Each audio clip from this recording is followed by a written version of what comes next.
Boa noite a todos, sejam bem-vindos a esse canal. Esse é um canal do CELV, Centro Espírita Luz e Verdade. Esse centro fica situado no bairro de Campo Grande, na cidade do Rio de Janeiro. E esse canal é dedicado ao estudo do livro Obras Póstumas. Nós fazemos parte do GEL, o grupo de estudos dos livros da codificação, e onde estudamos todos os livros da doutrina espírita, de Kardec, da codificação, desde o Livro dos Espíritos, e estudamos, inclusive, a Revista Espírita. Bom, hoje a Ludmila não pôde estar aqui conosco, ela também faz parte desse trabalho, mas ela está hoje trabalhando em escala, em regime de escala, então ela não pôde estar presente aqui hoje. Mas ela está presente em oração, em vibração, participando desse estudo conosco. Vamos à leitura inicial da nossa página. Hoje a leitura é do livro Caminho, Verdades e Vida, pelo Espírito Emmanuel, médium Chico Xavier, e o título do estudo de hoje é Lágrimas. Vinde a mim, todos os que estáis cansados e oprimidos, e eu vos aliviarei. Jesus, está em Mateus, capítulo 11, versículo 28. Ninguém como Cristo espalhou na terra tanta alegria e fortaleza de ânimo. Reconhecendo isso, muitos discípulos amontoam argumentos contra a lágrima e abominam as expressões de sofrimento. O paraíso já estaria na terra se alguém tivesse razões para chorar. Considerando assim, Jesus, que era o mestre da confiança e do otimismo, chamava ao seu coração todos os que estivessem cansados e oprimidos sob o peso de desenganos terrestres. Não amaldiçoou os tristes, convocou-os à consolação. Muita gente acredita na lágrima, sintoma de fraqueza espiritual. No entanto, Maria soluçou no Calvário. Pedro lastimou-se, depois da negação. Paulo mergulhou-se em pranto às portas de Damasco. Os primeiros cristãos choraram nos circos de martírio, mas nenhum deles derramou lágrimas sem esperança. Prantearam e seguiram o caminho do Senhor. Sofreram e anunciaram a boa nova da redenção. Padeceram e morreram leais na confiança suprema. O cansaço, experimentado por amor ao Cristo, converte-se em fortaleza aos cadeais levadas ao seu olhar magnânimo, transformam-se em laços divinos de salvação. Caracterizam-se as lágrimas através de origens específicas, quando nascem da dor sincera e construtiva. São filtros de redenção e vida. No entanto, se procedem do desespero, são venenos mortais. Então, vamos fazer a nossa oração. Vamos elevar o pensamento a Deus, a Jesus, dizendo: Senhor Jesus, mestre amigo e amado, obrigado, Senhor, pela oportunidade que nos dá de estarmos aqui reunidos em seu nome para estudarmos, para aprendermos, que o Senhor possa estar presente, envolvendo a todos nós em tua luz, em teu amor, aliviando as dores de cada um, renovando a esperança nesses tempos de crise, onde muitas pessoas estão tendo perdas financeiras, perdas de saúde, perdas em suas vidas de entes queridos. Que o Senhor possa levar até eles o consolo, renovando-lhes a esperança, o bem-estar, a alegria, e que a paz possa estar com todos. Que assim seja, e graças a Deus. Bom, hoje o nosso estudo ele é do livro Obras Póstumas, ele é do capítulo Manifestação dos Espíritos e do item 6, que é sobre médiuns. Né? Lá no Evangelho segundo o Espiritismo, tem um parágrafo que diz assim: para conhecer as coisas do mundo visível e descobrir os segredos da natureza material, Deus concedeu ao homem a vista corpórea, os sentidos e instrumentos especiais. Com o telescópio, ele mergulha o olhar nas profundezas do espaço e, com o microscópio, descobriu o mundo dos infinitamente pequenos. Para penetrar no mundo invisível, Deus lhe deu a mediunidade, disse Allan Kardec no Evangelho segundo o Espiritismo. Então, a Luciana vai conversar conosco um pouco sobre essa questão do que são os médiuns, como se desenvolve a faculdade mediúnica. Bom, boa noite. A gente vem falar de um tema, né, que tem um profundo estudo na doutrina espírita, né, que é com relação à mediunidade, com relação aos médiuns, né. Então, o que os espíritos disseram para Kardec no Livro dos Médiuns e aqui nas obras póstumas, Kardec, né, através de seus estudos, foi mostrado para a gente, que são pessoas aptas a sentir a influência dos espíritos, né, e transmitir o pensamento deles, né. Essa faculdade, ela independe da vontade do homem, tá? Mas algumas pessoas acham que é um certo privilégio, mas não é. Tá? Então, a mediunidade, ela não constitui um privilégio exclusivo, tá? A gente pode dizer que é um dom, né, que a pessoa traz com ela, que é a mediunidade, tá certo? Segundo os espíritos falam para Kardec no Livro dos Médiuns, é que pode-se dizer que todos nós somos mais ou menos médiuns, tá? Mas, todavia, só se qualificam aqueles que têm esse exercício ostensivo, né? Então, por exemplo, eu posso, às vezes, sentir um arrepio, né? E não saber ao certo qual é a origem desse arrepio e tal, às vezes não é nada, né? Às vezes posso estar sentindo a presença, né, de algum espírito, mas se eu não tenho essa faculdade, se eu não tenho esse desenvolvimento ostensivo, esse trabalho mediúnico ostensivo, então acaba sendo caracterizado mais para essas pessoas, né, para esses trabalhadores ostensivos, né, que trabalham, que utilizam a faculdade mediúnica, certo? Bom, e aí a gente vai começar a entender como que desenvolve, como que acontece esse desenvolvimento dessa faculdade mediúnica. A gente sabe que tem um fator aí muito importante, que é o fluido perispirítico, né? Então, ele é considerado o agente de todos os fenômenos espíritas. Então, para que eu, Luciana, encarnada, possa adentrar no mundo dos espíritos, eu preciso ter esse fluido, né? Eu preciso utilizar esse fluido. Assim como os espíritos desencarnados, para que eles possam adentrar nesse mundo material que é o que eu vivo, encarnada, eles também precisam do fluido perispirítico. E como é que acontece isso? É através de uma combinação, né? Do fluido do desencarnado com o do médium que está encarnado. Então, quando essa combinação se faz, acontecem os fenômenos espíritas, né? Os fenômenos mediúnicos. Então, depende do organismo, né? E pode ser desenvolvido quando existe esse princípio, né? Esse fluido perispirítico, essa combinação, tá? E a relação entre os espíritos e os médios se estabelecem por meio dessa combinação, tá certo? Então, muitas das vezes, o espírito desencarnado, ele vai buscar o quê? Uma ferramenta, digamos que os médios sejam as ferramentas, né? Ele vai buscar a ferramenta que mais se adeque ao seu fluido perispirítico, tá certo? Para que aconteça aí a comunicação. A combinação desses fluidos, né, ele facilita, né, que esses fenômenos aconteçam, tá certo? Então, depende também da questão, ele coloca para a gente no livro que a facilidade dessas relações depende do grau de afinidade existente entre os dois fluidos, tá? Então, é como se o espírito ele estivesse buscando uma ferramenta que melhor, né, ele possa ser servido. Então, o que ele quer dizer com isso? Que a combinação de fluidos vai depender para que ele consiga se comunicar. Então, através da psicofonia, através da psicografia, sempre vai ter que haver essa combinação entre o fluido do médium encarnado e do espírito desencarnado, tá?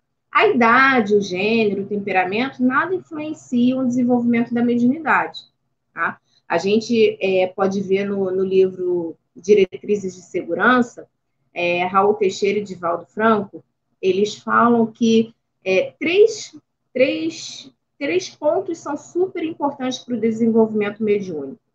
O primeiro é a Casa Espírita entender que não existe fabricação de mediunidade, né? É um ponto que eles colocam no livro. Então, a mediunidade, ela não é fabricada, né?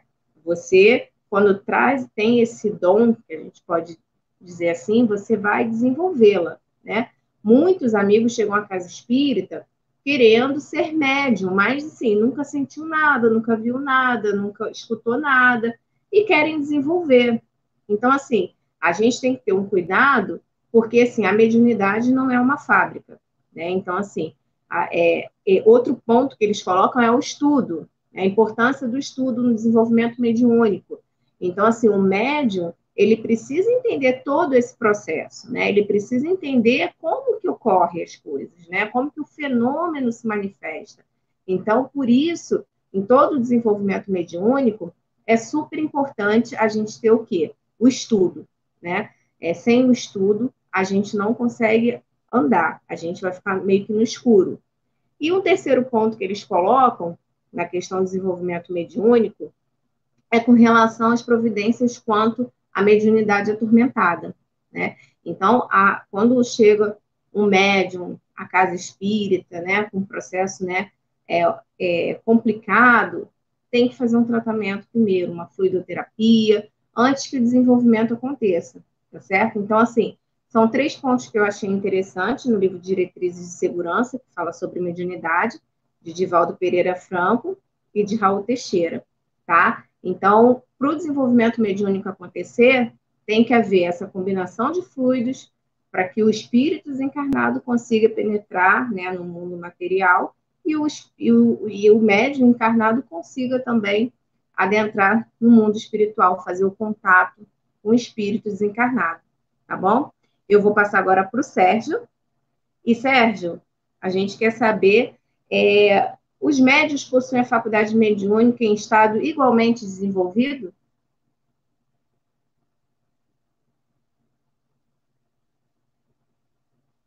Porque muitos de nós temos essa dúvida dentro da própria casa espírita e fora da casa espírita, né?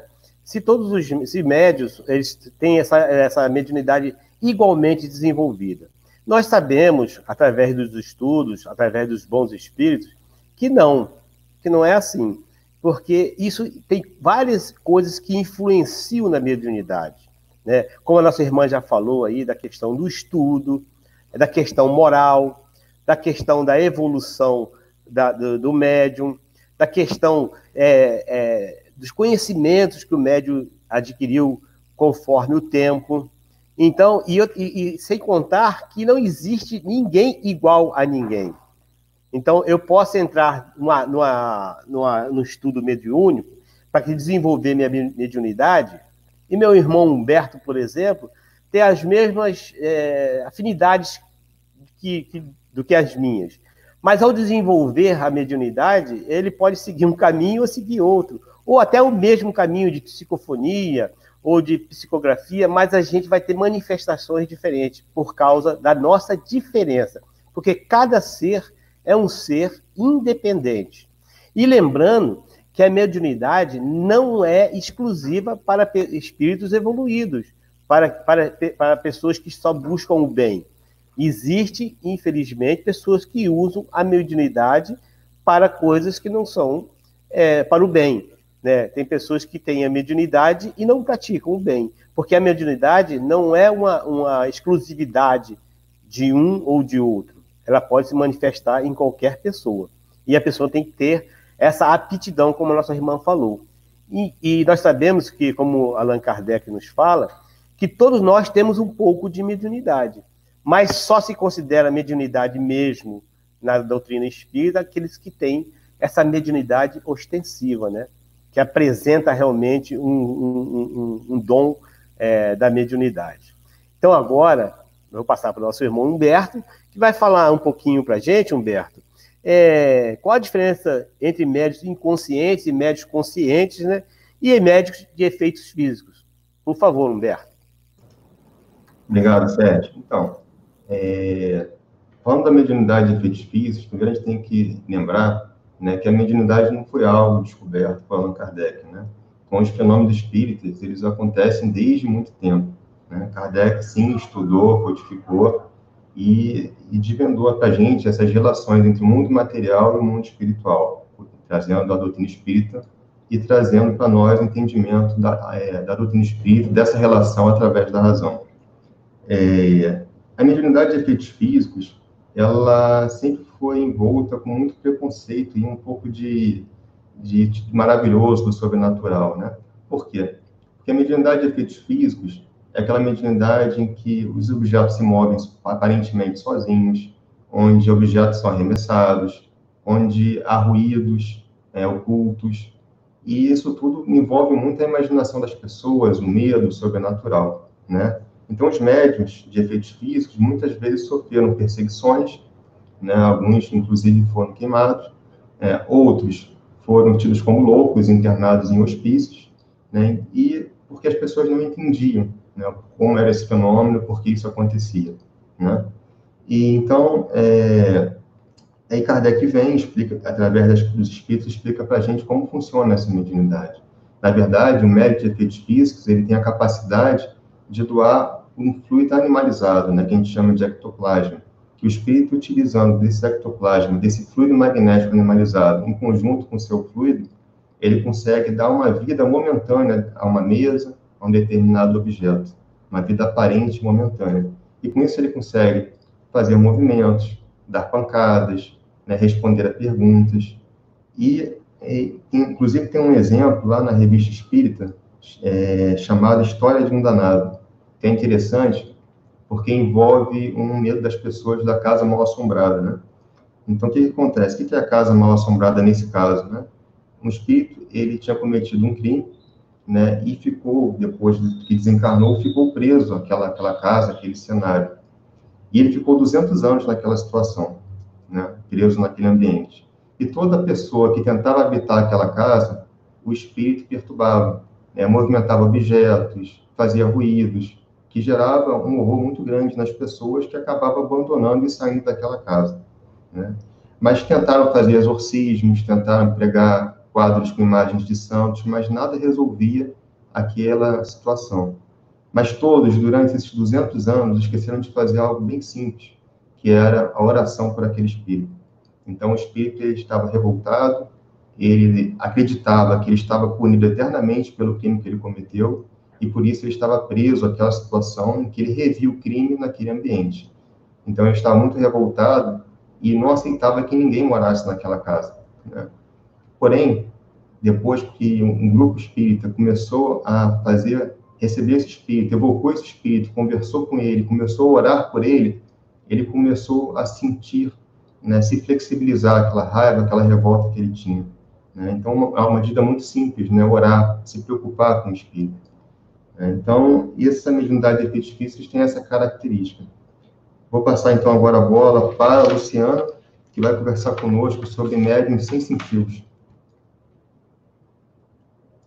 Eles são chamados assim, médiuns, que são pessoas suscetíveis, né, de sentir a presença dos espíritos. Então, esses são considerados os médiuns sensitivos ou impressionáveis. Os estudos dos espíritos, né, falam para Kardec, Kardec compila suas ideias, dizendo que essa faculdade, né, mediúnica, ela é rudimentar e indispensável para todas as outras. Por quê? Porque você, de certa forma, em todas as outras modalidades, digamos assim, você sente a presença do espírito, né? Então, por esse motivo, eles colocam que é uma faculdade rudimentar indispensável ao desenvolvimento de todas as outras. Então, todas as outras modalidades, digamos assim, você sente, né? Você percebe, né, a presença do espírito ali. Então, ele fala para a gente que é uma faculdade que pode ser desenvolvida pelo hábito, e quem sente a presença dos espíritos, né, ele é capaz até de identificar se aquele espírito tem uma natureza boa ou má, né? Então, quando ele tem uma natureza boa, ele passa uma sensação suave, agradável, e quando não, ele fala que é uma sensação penosa, angustiosa, desagradável. Então, os sensitivos são esses, que são capazes de sentir essa presença, a presença dos espíritos, tá certo? Para Humberto, de novo, né? Quem são os médiuns audientes? Então, Luciana, antes de responder, deixa eu só mostrar aqui quem está participando hoje do estudo. A Silvia está aqui conosco, boa noite, Silvia. O Edson também está aqui conosco, boa noite. A Solange, boa noite, Solange. A Glória também está conosco, a Ana Cláudia, a Regiane e o nosso amigo Renato. Obrigado pela participação de vocês. Se tiverem alguma dúvida, algum comentário, postem nos comentários para a gente poder estar passando aqui para o Sérgio e a Luciana para eles responderem. Bom, vamos lá. Médiuns audientes, né? Existe um fenômeno que os espíritos podem produzir, que é o fenômeno da pneumatofonia ou da voz direta, né?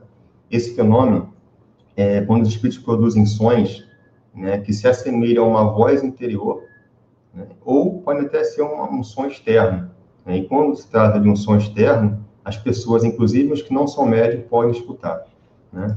É interessante a gente ter cuidado com esse tipo de faculdade, porque a gente tem que primeiro distinguir o que é um efeito inteligente do que é um efeito material, para a gente não achar que qualquer ruído é um fenômeno espiritual, né? Então, pode ser barulho de vento, pode ser uma porta batendo, né? Pode ser um animal oculto fazendo algum ruído. Então, a característica de um efeito inteligente é uma causa inteligente. Então, para que a gente possa determinar que aquela comunicação é, de fato, uma manifestação espiritual, tem que ter um fenômeno inteligente, né?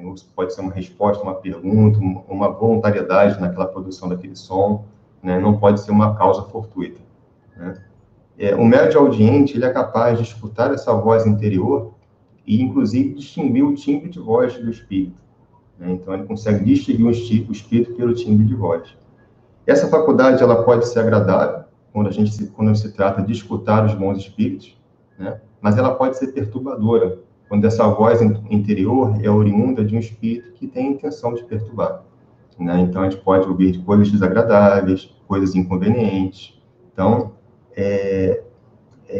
e os sons produzidos exteriormente, toda a Assembleia pode escutar. A gente tem até um exemplo, na Revista Espírita também, do fantasma de Clairron, né? Clairron foi uma senhorita que ela era muito bela, era uma atriz, uma cantora muito bela, e ela atraiu a atenção de um jovem. Esse jovem se apaixonou perdidamente por ela. Porém, ela não correspondeu a esse amor, né? Passou um tempo e esse jovem veio a morrer, né? E ele passou a perseguir a senhorita Clairron, né? Como ele fazia todos os dias, às 11 horas da noite, que foi no horário que ele morreu, ele produzia um som. No começo ele dava um grito estremecedor, depois esse som, ele imitava um som de um tiro, e posteriormente ele aplaudia, né, um aplauso, né? Então, ele provocava sustos em toda a Assembleia. Então, todo mundo que estava presente ali às 11 horas da noite na casa da senhorita Clairron escutava aquele som, e esse espírito tinha esse objetivo de mostrar que ele estava ali, né? De continuar aquela perseguição que ele fez com a jovem enquanto encarnado, né? Mas passou um tempo, depois ele seguiu o rumo dele, tá? Então, é mais um exemplo, né, de uma situação dessa. Vamos passar a bola agora, vamos aqui para quem? Para o Sérgio, que vai falar com a gente dos médiuns falantes e dos médiuns videntes. Obrigado, Humberto. Os médiuns falantes são aqueles médiuns que também são chamados de médiuns psicofônicos, né? Que faz psicofonia, né? A gente vê muito falar isso dentro da casa espírita, né? O médium produziu uma psicofonia. É justamente isso. O médium empresta, na verdade, a gente tem que sempre lembrar isso, que o médium educado, o médium que estudou, o médium que trabalha numa casa espírita séria, que vem estudando, fazendo os cursos necessários, principalmente os cursos mediúnicos, ele empresta o seu órgão vocal, o espírito se abstém daquele órgão e fala com a voz do espírito. E muitas das vezes o médium nem se lembra do que foi falado, porque ele realmente empresta aquele órgão para que o espírito se comunique. E claro que nessa situação, ali está o seu mentor espiritual junto, os espíritos que estão ali num trabalho sério, fazendo todo um trabalho de anular ali a influência do espírito ou do médium, para que as coisas, a influência que eu digo assim, é uma influência negativa, né, às vezes, né? Então, ele faz com que essa sintonia se fique bem harmônica para que o espírito se comunique através da voz do médium, né? E o médium vidente, como nós já estamos falando, ele é vidente, né? Ele enxerga, ele vê. Então, o médium vidente é aquele que vê perfeitamente o espírito em estado acordado. Ele está normalmente acordado, em vigília, e ele percebe o espírito, vê o espírito, porque ele tem esse dom da vidência. E isso a gente vê muito, né? Se a gente for aqui dar exemplo de Chico Xavier, praticamente ele se encaixa em quase todas essas manifestações, porque Chico Xavier, como nós sabemos, ele tinha uma mediunidade muito ostensiva.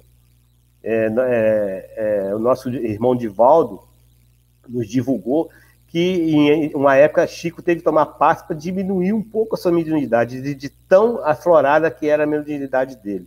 Então, o Chico se enquadra nisso tudo. Então, o médium vidente, a gente escuta assim, algumas pessoas dizer dentro da casa espírita, pelo tempo que nós convivemos na casa, que diz o seguinte: poxa, eu vi um espírito e fechei meus olhos e continuei vendo. Por que isso aconteceu? É fácil, né? Depois que a gente estuda, a gente começa a compreender e sair do miraculoso. Na verdade, quem vê é a alma, né?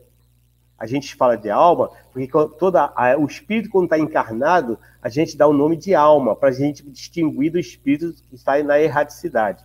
Então, a gente enxerga com os olhos da alma, não é com os olhos físicos, é com os olhos da alma. Então, não adianta fechar os olhos, apagar a luz, se esconder, que vai continuar vendo. Tem que estudar, tem que buscar entender o porquê que está acontecendo isso, buscar uma casa séria que possa te trazer bons estudos, e com certeza, com o tempo, você tem essa mediunidade e você vai controlar isso de uma forma positiva. Tanto que a gente, em algumas comunicações de espíritos que foram encarnados aqui na Terra e que não enxergavam, que eram cegos, ao desencarnar diziam que viam espíritos. Eles enxergavam os espíritos, mas porque enxergava com os olhos da alma. Ok? Então agora nós vamos passar para a nossa irmãzinha Luciana, que vai falar um pouco sobre médios sonambúlicos, o sonambulismo, né?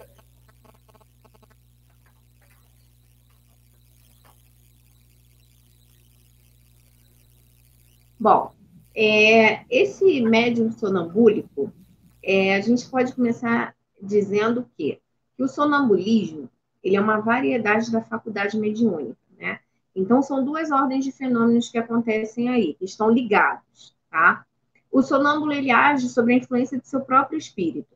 Então, é a emancipação da alma, como a gente viu na aula anterior, o nosso amigo Sérgio colocou para a gente. Então, é um fenômeno de emancipação da alma. Então, no estado de sonambulismo, digamos seja eu tenha isso, né? O sonambulismo. Então, eu emancipo, né? Eu me desprendo e eu consigo, através do meu espírito, ver tudo o que acontece no mundo espiritual. Então, é o meu próprio espírito que está vendo tudo, né? Então, ele consegue ver, ouvir e percebe até além dos sentidos, tá? O sonâmbulo, ele exprime seus próprios pensamentos, enquanto que o médium exprime o de outro. Então, enquanto sonâmbula, eu vou o quê? Falar o que o meu espírito estava vendo. O médium, ele transmite a mensagem de um espírito, tá? Então, o espírito que se comunica com o médium, né, também pode fazer com o sonâmbulo. No livro dos médiuns, no item 173, tem um exemplo que eu achei bem didático para a gente entender. É de um rapaz que tinha entre seus 14 e 15 anos, e ele tinha pouco conhecimento, é uma pessoa bem precária de conhecimentos, até de fala, e aí ele era muito utilizado, o quê? Nos tratamentos de doentes. Por quê? Porque perceberam que ele tinha essa questão sonambúlica, né? E nesse estado de sonambulismo, ele tinha uma lucidez, ele conseguia perceber as coisas com muita lucidez no plano espiritual. Então, eles utilizavam desse rapaz no estado sonambúlico para que pudessem, né, cuidar dos doentes. E aí, uma certa hora, perguntaram para ele. Ele falou o que o paciente tinha, né? Ele no estado sonambúlico. E aí ele falou que a doença, né? A enfermidade daquele paciente. E aí perguntaram, tá, e a medicação, o remédio? E aí ele falou, o meu anjo guardião não está aqui, não posso dizer. Eu não sei. E aí eles falaram, como você não sabe? Ué, quem dita o remédio, a medicação, é o meu anjo guardião, é um espírito. Então, qual fenômeno que a gente entende que aconteceu aí? Esse sonâmbulo, esse rapazinho novo, ele era um médium sonâmbulo, né?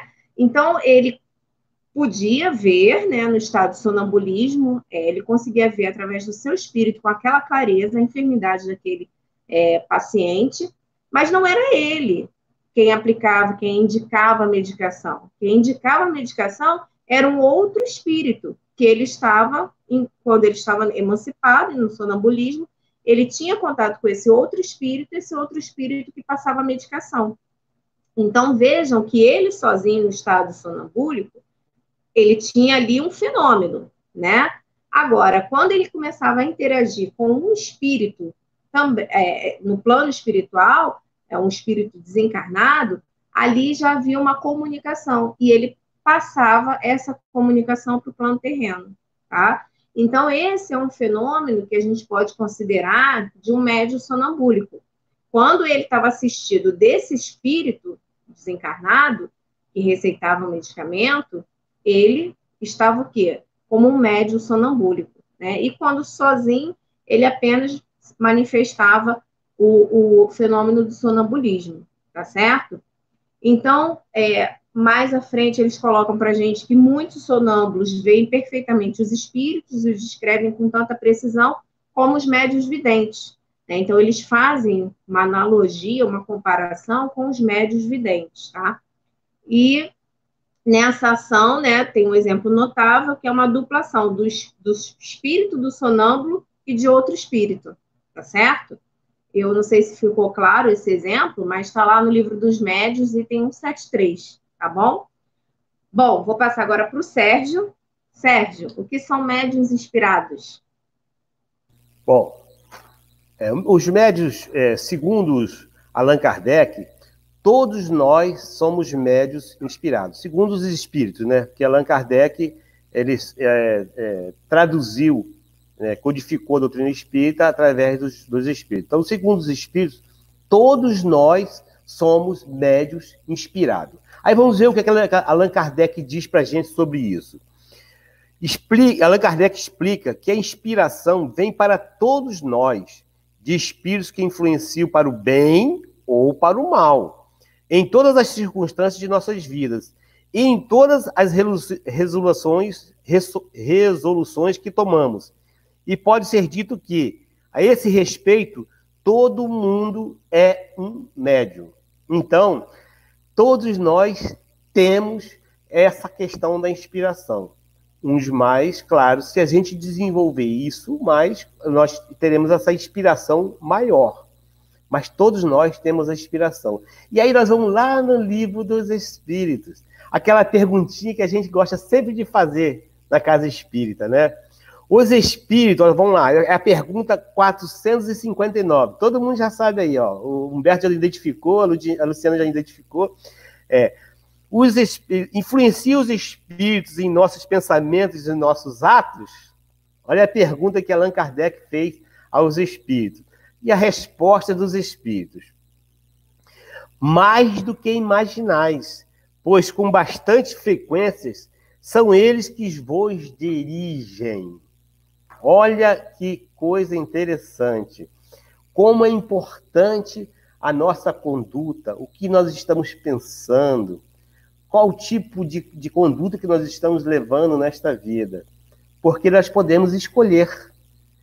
E os espíritos dizem que eles nos influenciam tanto que em algumas circunstâncias nos dirigem. Mas lembrando sempre que o nosso livre-arbítrio é que toma a última decisão. Quando você toma a decisão, essa decisão é sua. E a decisão de escolhermos as nossas influências também são nossas.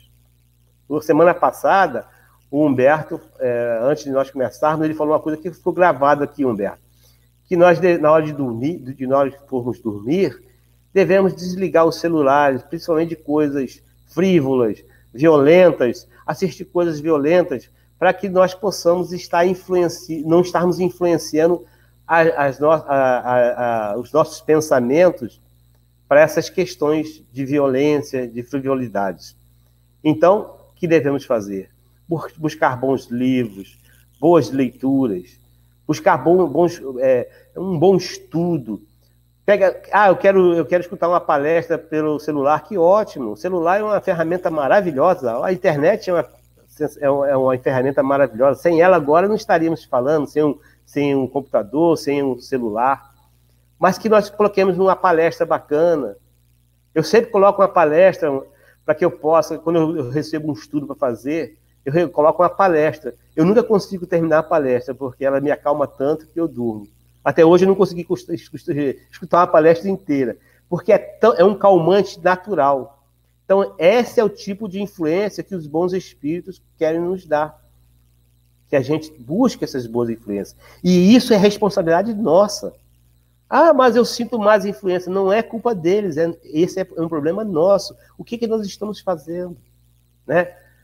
Nós vimos irmãos nossos que chegavam na casa espírita com diversos problemas, e aí às vezes a gente indica um livrinho de mensagem, aí a pessoa depois volta e fala: nossa, que milagre, essa casa é milagrosa, tudo melhorou na minha vida. Mas foi a casa que melhorou ele? Não, foi a mente dele, o pensamento dele que modificou para as coisas boas, e aí as influências se modificaram.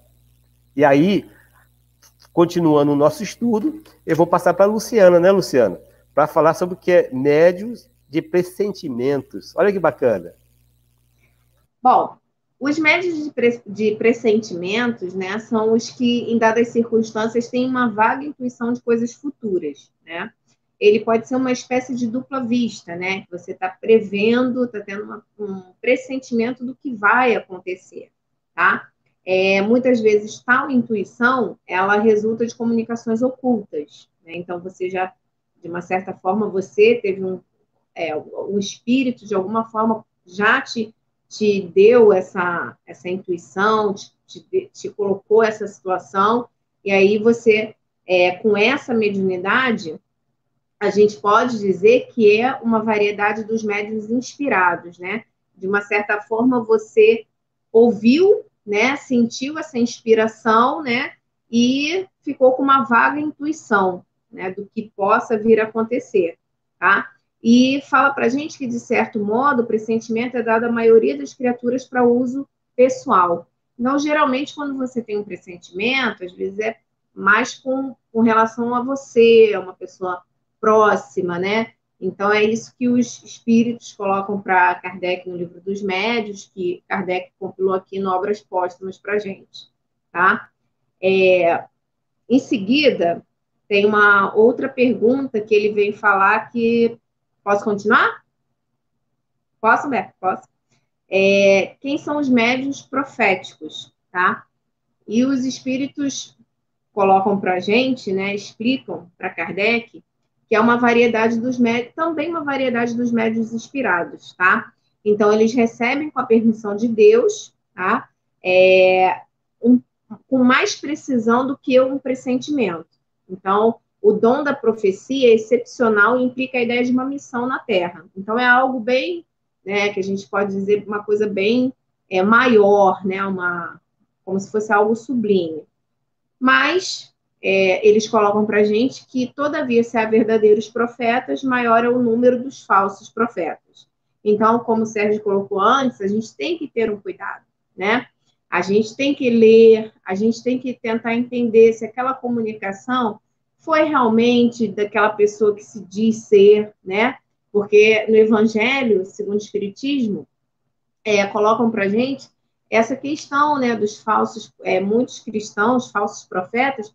Por quê? Falsos cristãos, falsos profetas, por quê? Porque muitos se utilizam disso, né, para querer passar uma imagem que não é, né, de algo que não é, que não vai acontecer, enfim, utilizam nomes, como já utilizaram nomes de Jesus, de Maria, enfim, nomes de pessoas que a gente considera, né, pessoas que vieram com uma missão importante e acabam utilizando para querer fingir, né, parecer que são essas pessoas.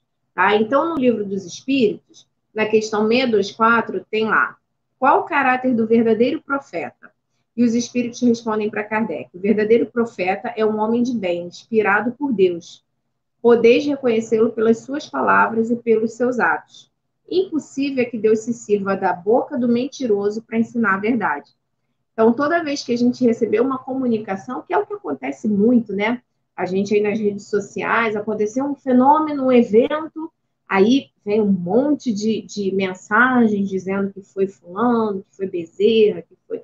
E aí a gente tem que ter esse cuidado, né? A gente tem que saber separar o joio do trigo, né? Então, assim, toda vez que vier uma mensagem, a gente tem que ter cautela, a gente tem que ter um cuidado, né? Antes de falar, não, é realmente daquela pessoa, nossa, temos que seguir essa cartilha, porque foi fulano que falou, foi fulano que escreveu. Não, a gente tem que entender o conteúdo, tem que ver se está dentro das diretrizes da doutrina espírita, ver se aquilo ali tem algum benefício para a humanidade, se traz algo de bom, né? Como diz aqui, que Deus, que o verdadeiro profeta é um homem de bem, e que Deus, ele não quer servir da boca de um mentiroso. Então, a gente tem que sempre levar em consideração o conteúdo de tudo. Pode ser de uma psicografia que veio de uma pessoa que não tem tanto, né, tanta notoriedade, como pode vir assinada por alguém que tenha tanta notoriedade. Independente disso, o que a gente tem que analisar é o conteúdo, tá bom? Aí agora eu volto para o Sérgio. E os médicos ou psicógrafos? Quem são? Isso. Os médios escreventes ou psicógrafos são aqueles que fazem a psicografia, né? Que escrevem. Então, isso aí foi um desenvolvimento de toda a mediunidade, desde o começo lá das mesas girantes, das mesas que batiam, das cestinhas, né? Das cestinhas que escreviam. Então, isso veio desenvolvendo, porque a mediunidade ela também veio desenvolvendo com o tempo, com o aprendizado, com as instruções dos espíritos, né? E aí se desenvolveu a mediunidade escrita, que, segundo Allan Kardec, essa é a mais fácil, é a melhor para se comunicar e que traz mais complemento, segundo Allan Kardec, que ela tem mais facilidade de compreensão e de praticar realmente, né? Porque ela não depende de tantos efeitos como antigamente, para você usar um efeito físico, você precisava de um espírito, um médium de efeito físico, um espírito que provocasse aquelas batidas e um espírito superior ali para poder coordenar aquela situação. Então, agora, como a nossa irmã já falou, com esse laço fluídico, essa interligação fluida entre o médium e o espírito, ele consegue escrever. E aí, numa entrevista que foi feita com o Chico, vou falar aqui pelo repórter Ivandel Godinho, da revista O Seminário, Fatos e Fotos, ele perguntou a Chico o seguinte: como se processa o fenômeno da psicografia? Perguntou para nosso irmão Chico. Então, o Chico respondeu para ele que ele não tinha, tecnicamente, ele não sabia definir como acontecia aquilo. Que ele sentia que os espíritos tomavam o braço dele e escreviam o que desejavam, há muitos anos. Entendeu? Então, por muitos anos isso. Então, ele simplesmente entregava-se àquela comunicação, os espíritos tomavam o braço dele e escreviam o que era necessário. Claro que ali existia a participação do mentor espiritual dele, que era Emmanuel, né? E uma vez ele perguntou para Emmanuel como é que se processava isso, Emmanuel? Eu queria entender isso. E Emmanuel falou para ele que Emmanuel era bem delicado, né? Era bem, assim, bem paciente, bem tranquilo, né? Mas era bem firme no que respondia, porque ele era bem mesmo didático. Ele falou: Chico, não perca tempo em querer saber como a laranjeira produz a laranja. Porque se a gente perder tempo com isso, a gente não vai produzir laranja. Então, o mais importante é o que se dá por escrito. Claro que a gente não deve, Emmanuel falou isso, que a gente não deve descartar o aprendizado das coisas. Mas a gente tem que se preocupar mais com aquele resultado, como a nossa irmã falou. Para que serve essa mensagem? Qual o teor dessa mensagem? Ela é de cunho, público, para que todas as pessoas possam ouvir, trazer uma mensagem de conforto, de amor, de sabedoria? Porque se ela for uma mensagem frívola, não vai se perder tempo com isso, né? Por isso, a importância do estudo, tá bom? Agora, nós vamos passar ao nosso irmão Humberto, que vai falar um pouco aí de médiuns curadores. Bacana essa, Humberto. E médiuns receitistas. Pois é. Então, isso me faz lembrar uma história lá do Evangelho, uma passagem do Evangelho, que havia uma mulher que há 12 anos sofria de hemorragia, né? Ela tinha despendido muitos recursos, estava sofrendo muito nos tratamentos que realizou junto aos médicos, mas não conseguia obter a cura. Então, quando ela soube que Jesus ia passar pela cidade onde ela se encontrava, ela correu até Jesus e, no meio da multidão, buscou tocar-lhe as vestes, né? E sentiu que o seu sangue foi estancado imediatamente, naquele momento. Jesus, no meio da multidão, pergunta aos apóstolos em quem tinha tocado ele, porque ele tinha sentido que uma virtude havia saído dele. E então, esse exemplo é muito interessante, porque mostra que a mediunidade de cura, ela depende de 3 fatores, né? Primeiro, do fruto daquele que está doando, depende da fé daquele que está recebendo e depende da permissão de Deus. Então,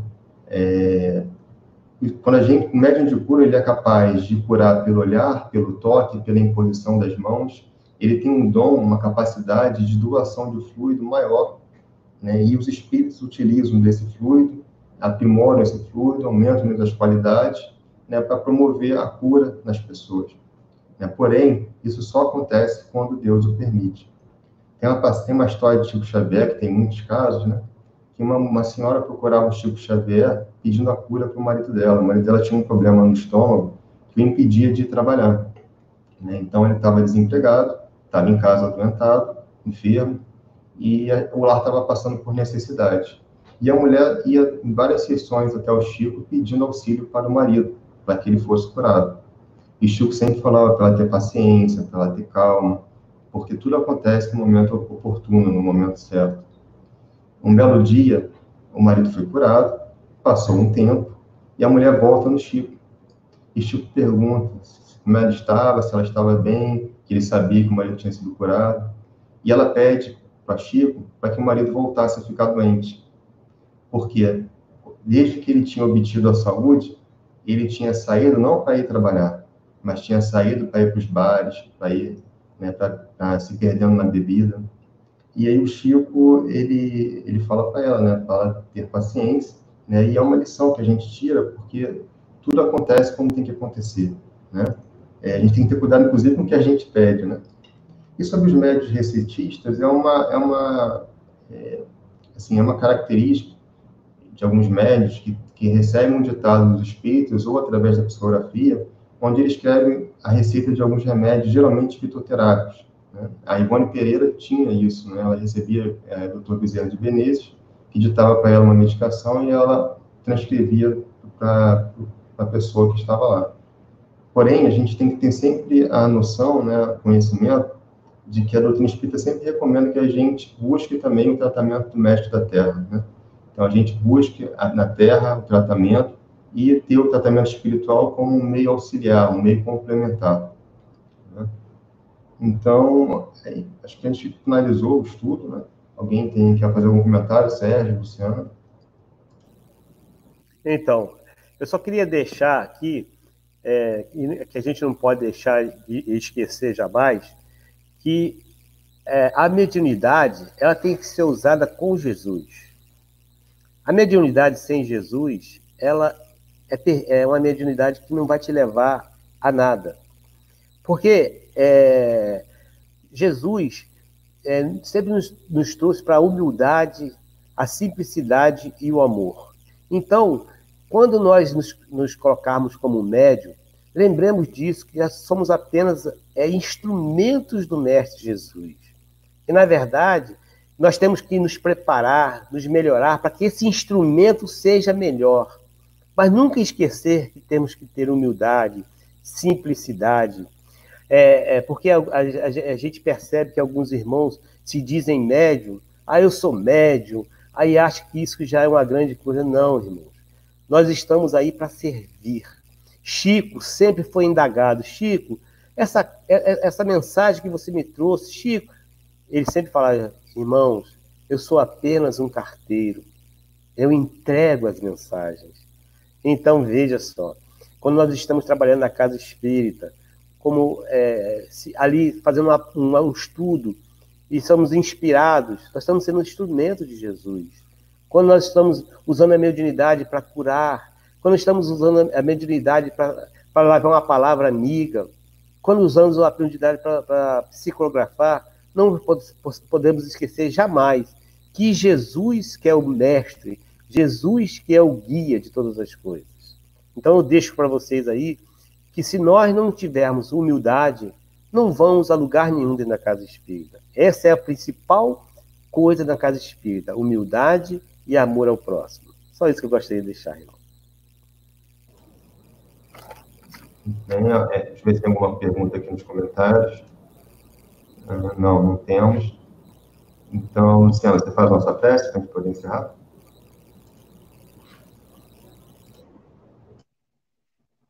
E assim, querido amigo Jesus, queridos amigos espirituais, agradecemos a oportunidade de estarmos aqui reunidos nesse momento para aprendermos um pouco mais sobre essa doutrina que tanto nos fortalece, essa doutrina que tanto nos consola nos momentos difíceis, que tanto nos orienta quando estamos perdidos e que, acima de tudo, que nos proporciona um bem-estar ao coração, que nos proporciona calma, que tu possas, querido Jesus, junto a nossos irmãos espirituais, trazer essa calma para o nosso estado, para o nosso país, para o nosso planeta, que possamos atravessar esse momento difícil, esse momento conturbado com serenidade, sabendo que tudo tem um propósito, sabendo que nada acontece por acaso e tendo a certeza de que com essa doutrina tudo fica mais fácil de entendermos, tudo fica menos doído, menos doloroso, que possamos, querido irmão Jesus, sabermos estudá-la, sabermos aproveitar dela o máximo possível. Que possamos ter uma noite em paz, tranquila, que tenhamos uma semana com boas notícias e que tu possas nos acompanhar hoje e sempre. Graças a Deus. Graças a Deus. Uma boa noite a todos. Que a paz de Jesus esteja em cada um dos nossos lares.